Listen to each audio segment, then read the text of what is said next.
Bismillahirrahmanirrahim. Assalamualaikum warahmatullahi wabarakatuh. Ikhwan yang berbahagia, sekalipun kita ini sudah lepas dari bulan Rabiul Awal, sering saya sampaikan bahwa mencintai Rasulullah itu kan wajib hukumnya. Tapi memperingati lahirnya Nabi kita Muhammad SAW itu Muhammadiyah tidak mewajibkan. Bahkan kalau kita nggak mencintai Rasulullah, kalau Rasulullah itu cinta kita kepada Rasulullah kita letakkan di bawah cinta kita kepada anak, cinta kita kepada harta, cinta kita kepada saudara, istri. Itu kata Allah, fatarabbasu hatta ya'ti Allah. Tunggu saatnya itu.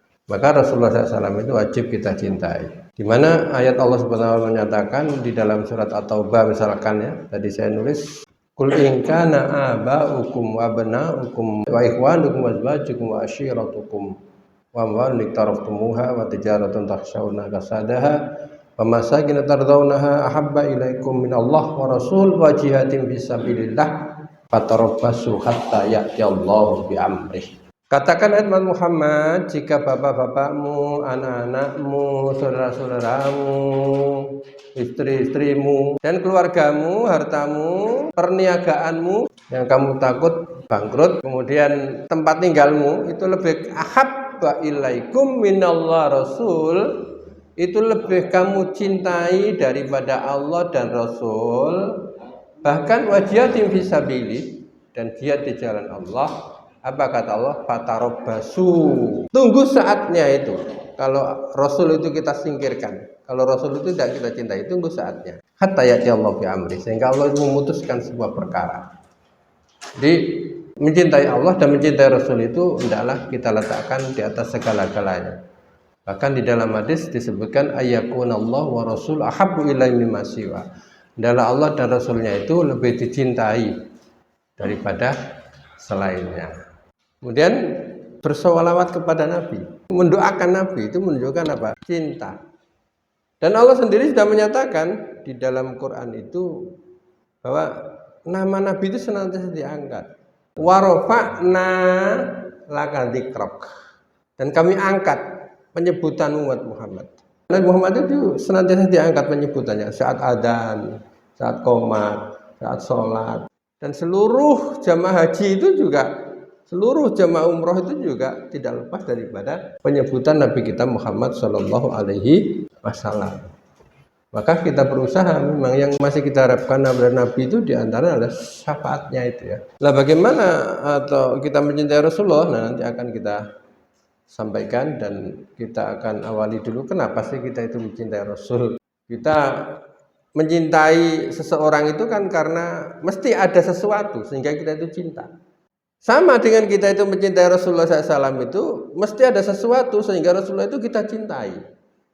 Nggak mungkin kita mencintai istri kalau nggak ada sesuatu yang ada di istri itu.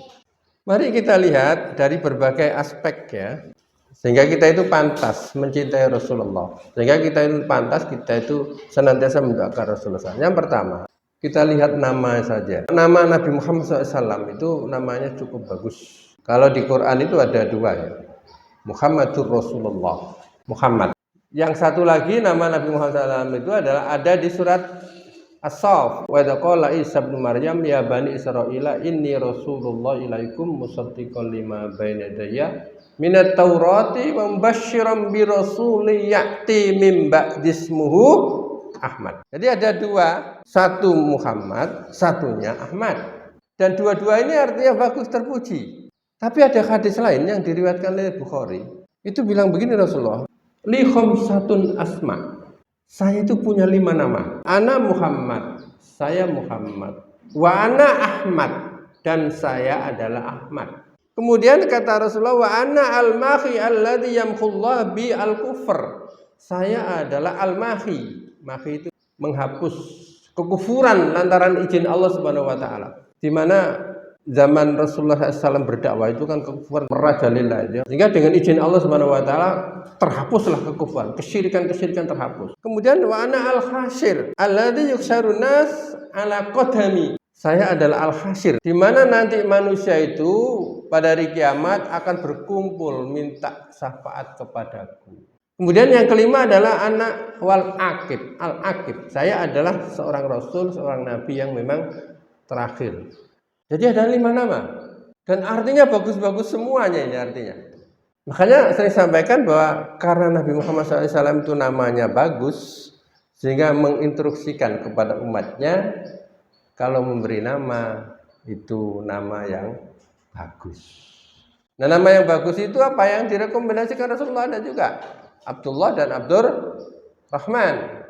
Kemudian yang kedua adalah nama-nama Asmaul Husna, tapi ditambahi dengan Abdul. Ghaffar menjadi Abdul Ghaffar, Rahim menjadi Abdul Rahim, Jalil menjadi Abdul Jalil. Kemudian nama-nama para nabi itu juga bagus. Dan nabi itu namanya kan nggak panjang-panjang. Adalah nama nabi yang 2 itu. Nggak ada kan Adam, Nuh, Ibrahim. Satu-satu. Beda dengan nama-nama kita ya. Nama kita ini kadang panjang-panjang. Setelah itu nama-nama sahabat. Setelah itu apa? Boleh kita ngasih nama tokoh-tokoh yang kita kenal orang itu. Loh, nanti kan sama berarti nggak apa-apa. Yang membedakan kan bin-nya. Makanya di zaman sahabat itu ada nama itu Abdullah itu 300 lebih. Gimana caranya? Yang bedakan itu bin. Abdullah bin, mesti bapaknya nggak Abdullah lagi gitu kan. Sama dengan kita ini kadang-kadang kita itu bapaknya kakek kita itu siapa itu kita belum tahu sudah. Makanya orang Arab itu kan bin itu hafal. Kemudian yang kedua, fisiknya Rasulullah. Fisiknya Rasulullah SAW itu nggak bungkuk dan Rasulullah itu nggak dangak, tapi tegap. Rambutnya bergelombang. Seorang sahabat juga mengomentari, aku pernah memandang bulan purnama, kemudian memandang wajah Rasulullah SAW. Aku lebih senang melihat wajah Rasulullah SAW. Aku belum pernah menyentuh, kata sahabat, aku belum pernah menyentuh sutra sehalus tangan Rasulullah SAW. Bahkan Anas bin Malik pernah disuruh oleh ibunya untuk mengelap bekas tidurnya Rasulullah SAW. Karena apa? Harum, keringatnya itu harum. Sekarang kita lihat bagaimana sifat Rasulullah SAW. Rasulullah SAW sifatnya itu Masya Allah, penyabar. Kita lihat sejarah-sejarah yang sudah membuktikan bagaimana Rasulullah SAW itu di saat dakwah ke Taif ya. Dakwah ke Taif itu kan Rasulullah SAW itu dicaci maki, dilempari sampai ada yang menyatakan malaikat penjaga gunung menawari Muhammad, bagaimana kalau gunung ini saya angkat kait timpahkan kepada kaum Taif. Mungkin kalau kita gitu ya silahkan gitu ya. Tapi Nabi kita Muhammad sallallahu alaihi wasallam apa? Jangan. Allahumma hdi qaumi fa innahum la ya'lamun. Ya Allah, berikan petunjuk mereka ya Allah, karena mereka itu belum ngerti, belum paham. Dan akhirnya dengan doa Rasulullah selamat. Hingga ada ditambah kata-kata, kalau sekarang orang tuanya enggak menerima dakwaku, insya Allah nanti anak cucu keturunannya akan menerima seruan dakwah. Dan betul. Bagaimana Rasulullah SAW kemudian diejek seorang buta di pasar, tapi Rasulullah tetap menyuapi. Karena buta itu nggak tahu bahwa yang menyuapi itu orang yang diejek itu. Apa itu ada namanya Muhammad, itu membawa ajaran baru, mau merombak ajaran nenek moyang. Dan dirasa tangannya itu lembut oleh si kakek tadi itu ya. Dan itu sering dikasih makan, diejek terus seringnya, tapi Rasulullah tetap aja. Begitu Rasulullah meninggal, Abu Bakar tanya kepada Aisyah, apa kebiasaan Rasulullah di saat pagi? Oh, itu memberi makan yang buta di pasar itu. Oh, kalau gitu aku yang ganti. Begitu diganti dikasih makan, dirasa tangannya ini beda, lembutnya itu beda gitu ya. Ini kok tangannya beda, nggak seperti yang biasa, katanya Abu Bakar. Oh, itu sudah meninggal dunia, kek. Itu siapa itu? Itu Muhammad Rasulullah. Masya Allah. Kagetnya orang yang selama ini saya ejek saya hina, wah ternyata dia tetap sabar. Mungkin kalau kita itu ngapain udah kasih makan gitu ya. Tapi luar biasa Nabi Muhammad SAW. Dengan keluarganya juga gitu, sabar. Dengan keluarganya itu Masya Allah indahnya. Yang kedua, bagaimana sifat Rasul pemberaninya? Pemberani dalam arti menolak kebatilan, sekalipun itu menurut pandangan mata mengeruk sebuah keuntungan yang besar dalam kehidupannya. Dakwah semakin menyebar, dilarang kok masih terus. Akhirnya Abu Thalib pamannya disuruh untuk menawari keponakannya. Minta harta, wanita, atau tahta, kedudukan. Ditawari oleh Abu Thalib. Apa kata Nabi Muhammad SAW? Ya ammi lawada'u syamsa fi yamini wal qamara fi yasari ala an atruka hadal amra hatta yudhirallahu ahlika fihi ma taraktuhu. Paman, dengan lembut ngomongnya, jawabnya. Kalau mereka itu mampu meletakkan matahari di tangan kananku, meletakkan bulan di atas tangan kiriku, kemudian aku disuruh meninggalkan dakwaku, ma taraktu, aku nggak akan meninggalkan.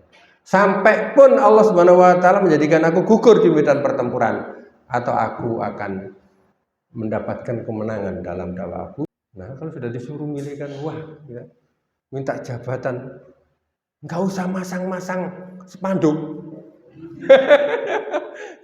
Nggak usah masang-masang gambar di jalan-jalan, nggak usah. Nomornya pun nggak ada disantumkan gitu ya. Masa begitu? Sudah dapat jabatan, sudah dapat harta, wanita lagi. Memang di saat itu belum ada ya spanduk belum ada ya. Tapi ya, nggak mau dia, karena memang itu kebatilan. Tapi Rasulullah SAW berani untuk menyatakan itu, sekalipun yang nawari itu pamannya sendiri, yang rawat sendiri. Kemudian bahagia, indahnya akhlaknya Rasulullah. Itu apa? Menjuluki teman-temannya itu ya julukan yang indah-indah. Ali bin Abi Thalib itu karena cerdasnya, seorang pemuda yang masuk Islam, dijuluki Babul Ilmi, pintunya ilmu. Abu Bakar karena yang pertama kali membenarkan Isra Mi'rajnya Rasulullah SAW di saat orang pada mendustakan semuanya, kemudian dikasih gelar As-Siddiq. Kemudian kita lihat Khalid bin Walid karena senantiasa menang di saat memimpin pertempuran, dikasih nama siapa? Saifullah, pedangnya Allah. Umar bin Khattab, salah satu di antaranya yang doa Rasulullah dikabulkan itu, di mana Rasulullah SAW minta 2 orang masuk Islam supaya Islam itu jaya, tapi Allah mengabulkan. Umar bin Khattab itu masuk Islam, dikasih gelar Al-Faruq, yang bisa membedakan bainal haq wal batil. Ini diantaranya akhlak Rasulullah banyak sebenarnya, contoh-contoh kalau kita membaca di buku sejarah hidup Rasulullah SAW itu. Dan itu diakui oleh Allah Subhanahu wa taala dalam Al-Qur'an, wa innaka la'ala khuluqin azim. Muhammad, kamu itu betul-betul punya akhlak yang agung. Mulanya baik ya. Tidak kalah pentingnya kenapa kita itu mencintai Rasulullah. Yaitu karena Rasulullah SAW itu sangat berjasa bagi kita semua. Kita ini jadi orang Islam itu kan karena Rasulullah SAW. Perjuangan Rasulullah SAW di saat itu dibilang sahir, tukang sihir, dibilang majnun, gila juga. Bahkan ada di Quran disebutkan pengikut-pengikut Rasulullah orang yang kurang akal, macam-macam. Sehingga putus-putus asa merayu Nabi kita Muhammad SAW, orang-orang kufar di saat itu apa? Sampai bilang, sudahlah begini Muhammad, gampang-gampangan aja lah, sudah 50% aja lah. Sebulan, ada yang bilang setahun, kamu menyembah apa yang saya sembah. Kemudian setahun lagi, aku akan menyembah apa yang kamu sembah. Gantian. Kan sama-sama sudah itu. Jadi begitu Nabi Muhammad memberikan tawaran begitu, Rasulullah sampai diam. Tapi akhirnya turunlah ayat. Qul ya ayyuhal kafirun. Katakan Muhammad, hei orang-orang kafir. La abudu ma ta'budun. Aku enggak nyembah apa yang kamu sembah. Wala antum abiduna ma abud. Begitu juga kamu enggak akan menyembah dengan apa yang saya sembah. Aku enggak menyembah apa yang kamu sembah. Akhirnya diputuskan lakum dinukum waliyadin. Bagimu agamamu, bagiku juga agamaku. Jadi sudah, itu keputusan terakhir. Perjuangannya Rasulullah SAW itulah yang tidak ringan, sehingga berhasil Islam menyebar di seluruh dunia. Ini adalah karena perjuangan Rasulullah SAW, dan kita rasakan dari hasil perjuangan itu, kita menjadi orang Islam ini nikmat yang besar. Kita menjadi orang beriman ini adalah nikmat yang besar.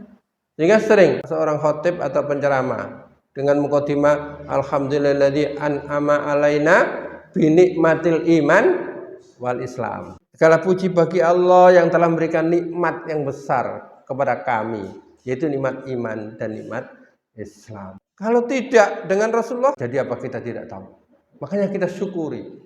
Itulah sehingga jamaah bahagia dengan jasa Rasulullah SAW itu sampai Allah menyatakan di dalam Quran. Walaqad manallahu 'alal mu'minina id ba'atsa fihim rasulan. Sungguh aku memberikan nikmat yang besar kepada orang yang beriman itu lantaran diutusnya Rasulullah sallallahu alaihi wasallam. Sekarang kita tinggal memperjuangkan Islam. Apa jasa kita kepada Islam? Kalau para sahabat para Rasulullah itu betul-betul memperjuangkan Islam itu beda dengan zaman kita sekarang. Kita dalam kondisi aman, kita dalam kondisi yang tidak ada tantang. Kita enak pengajian. Kalau zaman Rasulullah pengajian itu sembunyi-sembunyi. Kita sekarang siapa yang melarang? Kecuali kalau waktu Covid kemarin itu kan. Mari kita dakwakan Islam yang sudah disampaikan oleh Rasulullah SAW yang punya jasa yang besar itu. Nah, kalau orang yang sudah punya jasa, apa enggak kita cintai? Makanya Ibnu Qayyim al-Jauziyah itu menyatakan begini. Biasanya orang itu mencintai seseorang itu pertama karena namanya indah, bagus. Kemudian yang kedua adalah karena fisiknya. Fisiknya juga bagus. Orang itu kadang mencintakan fisiknya. Yang ketiga adalah karena sifat-sifatnya. Dan yang keempat adalah karena apa? Karena jasanya. Dan ini lengkap ada pada Rasulullah Sallallahu Alaihi Wasallam. Makanya tidak salah bahwa kita itu dinyatakan bahwa hukum mencintai kepada Rasulullah adalah wajib. Sementara di Muhammadiyah untuk memperingati Maulid Nabi Muhammad SAW itu tidak mewajibkan. Syarat kita dicintai Allah itu apa? Kita harus mengikuti Rasul kok. Syarat kita itu masuk surga, ya harus mengikuti Rasul. Dalam hadis Rasulullah, kullu ummati yadkhulunal jannata illa man aba. Semua umatku itu masuk surga illa man aba, kecuali orang yang enggak mau masuk surga. Faqalu wa may yaba ya Rasulullah. Mereka bertanya, siapa yang enggak mau? Aneh gitu. Apa kata Rasulullah? Man atau ani dakhulal jannah. Siapa yang taat kepadaku, itulah yang mau masuk surga. Sementara waman asani faqad aba, dan barang siapa yang tidak taat kepadaku, itulah orang yang tidak mau masuk surga. Dan kita itu dicintai Allah karena kita mengikuti Rasulullah. Kul in kuntum tuhibbunallah fattabi'uni yuhibbukumullah. Muhammad, katakan jika kamu itu pengen dicintai Allah, maka fattabi'uni, ikutilah aku. Akhirnya yuhibbukumullah, maka Allah akan mencintaimu. Bahkan wa yaghfir lakum dzunubakum, Allah akan mengampuni dosa-dosamu. Makanya cinta kita kepada Rasulullah itu jangan hanya saja di bulan Rabiul Awal. Sering sampaikan, lebih baik kita nggak usah memperingati kok. Tetapi amalan-amal Rasulullah SAW itu yang kita kerjakan setiap saat. Daripada habis memperingati, subuhnya sama saja. Puasa Senin Kemisnya enggak juga. Dengan pengajian-pengajian enggak pernah datang juga. Lebih baik kita enggak usah memperingati. Tapi pengajian rajin, subuh rajin, ya, sunat-sunat yang lain rajin. Itu yang disebut dengan apa? Kata Tuhan, wa ma atakumur rasulu fakhudhuhu wa ma nahakum anhu fantahu. Apa yang diberikan Allah kepada Rasul itu ambil. Ajaran-ajaran Rasulullah itu kerjakan. Wa ma nahakum anhu fantahu. Apa yang enggak diajarkan jangan. Itu ukuran kita mencintai Rasulullah sallallahu alaihi wasallam. Jadi apalah artinya kita memperingati tapi setelah memperingati dengan biaya yang banyak. Setelah itu masjid enggak diisi, ngaji enggak pernah, sedekah juga enggak. Ikut rame-ramenya saja. Islam itu bukan hanya seremonial, tapi Islam itu pengamalan. Makanya sering saya sampaikan, kalau kita itu pengen jadi Islam yang musliman, maka ayo kita itu istiqomah dalam melaksanakan ajaran Islam. Tapi kalau kita itu pengen jadi orang yang musiman, maka di saat-saat tertentu saja kita hanya mengamalkan Islam. Jadi beda loh. Islam yang musliman itu ya konsisten istiqomah. Kalau Islam yang musiman ya itu aja. Pakai jilbab kalau pengajian. Pakai jilbab kalau pengantenan. Tapi setelah itu enggak. Itu namanya musim-musim tertentu. Padahal udkhulu fis silmi kafah. Masuklah kamu ke dalam Islam ini secara keseluruhan. Nah, inilah yang baik ya. bahwa kita itu mencintai Rasulullah SAW itu ukuran kita itu bukan hanya diukur dengan memperingatinya, tapi diukur dengan pengamalan kita terhadap amalan-amalan yang dicontohkan oleh Rasulullah Sallallahu Alaihi Wasallam. Nah, salah satu di antaranya adalah yang senantiasa kita jangan ditinggalkan itu adalah sholawat. Jangan kita lupa bersolawat kepada Nabi Muhammad Sallallahu Alaihi Wasallam. Ya gimana sholawat ya? Biasa. Jadi dalam sholawat itu kita akan mendoakan Rasulullah. Seakan-akan ya Rasulullah, jasamu luar biasa banyaknya sehingga aku mendoakanmu ya Rasulullah. Jangan dibuat main-main salawat itu. Memang dari segi musik nyaman. Salatullah salamullah ala toha rasulillah. Salatullah salamullah ala yasin habibillah. Ada kan yang orang bersalawat begitu? Usahakan salawat itu kita resapi. Allahumma sholli ala Muhammad. Ya Allah, aku mendoakanmu. Ya Allah, semoga Allah memberikan rahmat. Karena jasamu besar kepadaku. Nah, orang yang punya jasa itu kan biasanya kita doakan. Ini orang yang punya jasa, apalagi jasa Rasulullah itu jasanya besar. Tidak bisa diukur itu. Makanya kita bersolawat kepada Nabi Muhammad Sallallahu Alaihi Wasallam. Dan kalau kita bersolawat malah untung kasarnya gitu ya. Man sholla alayya sholatan wahidah. Siapa yang bersolawat kepadaku satu kali salawat saja, sallallahu alaihi wasallam, Allah akan berikan kebaikan 10. Itu tanda cinta kita kepada Rasulullah Sallallahu Alaihi Wasallam salah satunya. Oleh sebab itu jangan hanya di bulan-bulan Rabiul Awal itu. Setelah itu kita terus menerus sepanjang hayat kita mencintai Rasulullah. Yang paling kita herani itu metode Rasulullah dalam berdakwah itu, Pak. Metode Rasulullah SAW dalam berdakwah itu, Rasulullah itu pernah bercerita metodenya. Dan rata-rata orang kalau diceritain itu senang kan? Senang cerita. Dulu kalau kita lihat di kitab Riyadhus Shalihin itu kan banyak cerita-cerita yang bisa kita ambil. Kemudian Rasulullah itu bisa menyampaikan dengan pakai isyarat. Ana waqaful yatimi fi jannati hakadha. Saya beserta orang-orang penyantun anak yatim itu hakadha. Wa asyara bis sababati wal wusta farraja bainahuma. Sambil Rasulullah itu meletakkan jari tengah dan jari telunjuk begitu. Jadi nanti saya di surga itu seperti ini, berdampingan dengan orang-orang yang menyantuni anak yatim. Kepada Rasulullah SAW juga pernah untuk menggambarkan sesuatu gambaran dalam menyampaikan ajarannya itu. Misalkan sholat, itu digambarkan bagaimana menurut pendapatmu kalau di rumahmu itu ada sungai di depan rumah, kemudian kamu mandi di depan rumah itu sebelum masuk rumah. Apakah ada hal tara min danasi syai'un? Apakah ada sisa kotoran yang menempel di badanmu? Kata sahabat, la ya Rasulullah. Tidak ya Rasulullah. Nah, itulah gambaran sholat. Rasulullah itu pernah menggambar segi 4. Kata Rasulullah, ini adalah kehidupan.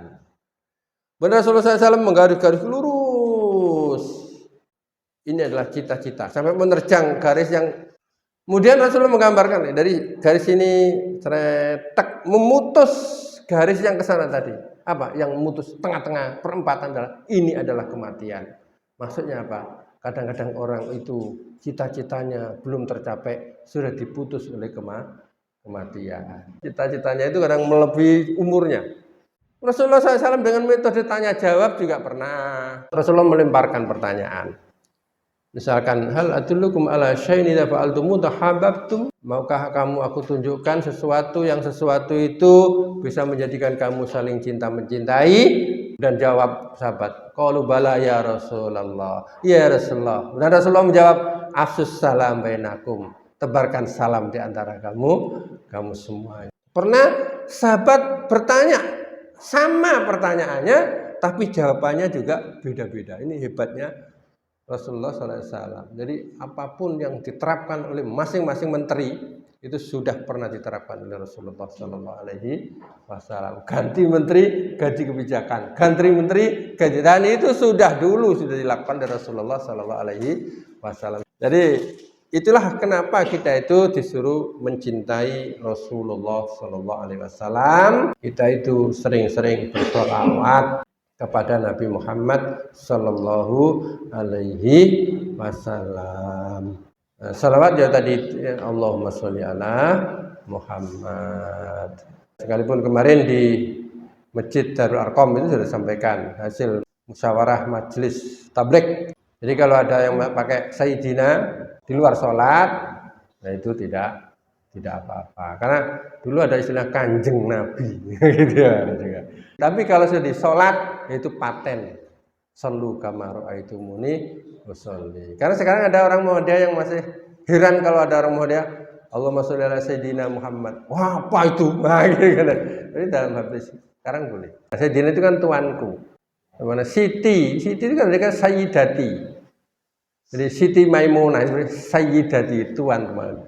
Kalau laki-laki kan Sayyid. Jadi yang dalam sholat sudah jangan ditambah dengan kalimat Sayyidina, karena memang tuntunan sholat sallu kama ra'aitumuni usolli, sholatlah kamu seperti engkau melihat aku sholat. Wallahu a'lam bishawab.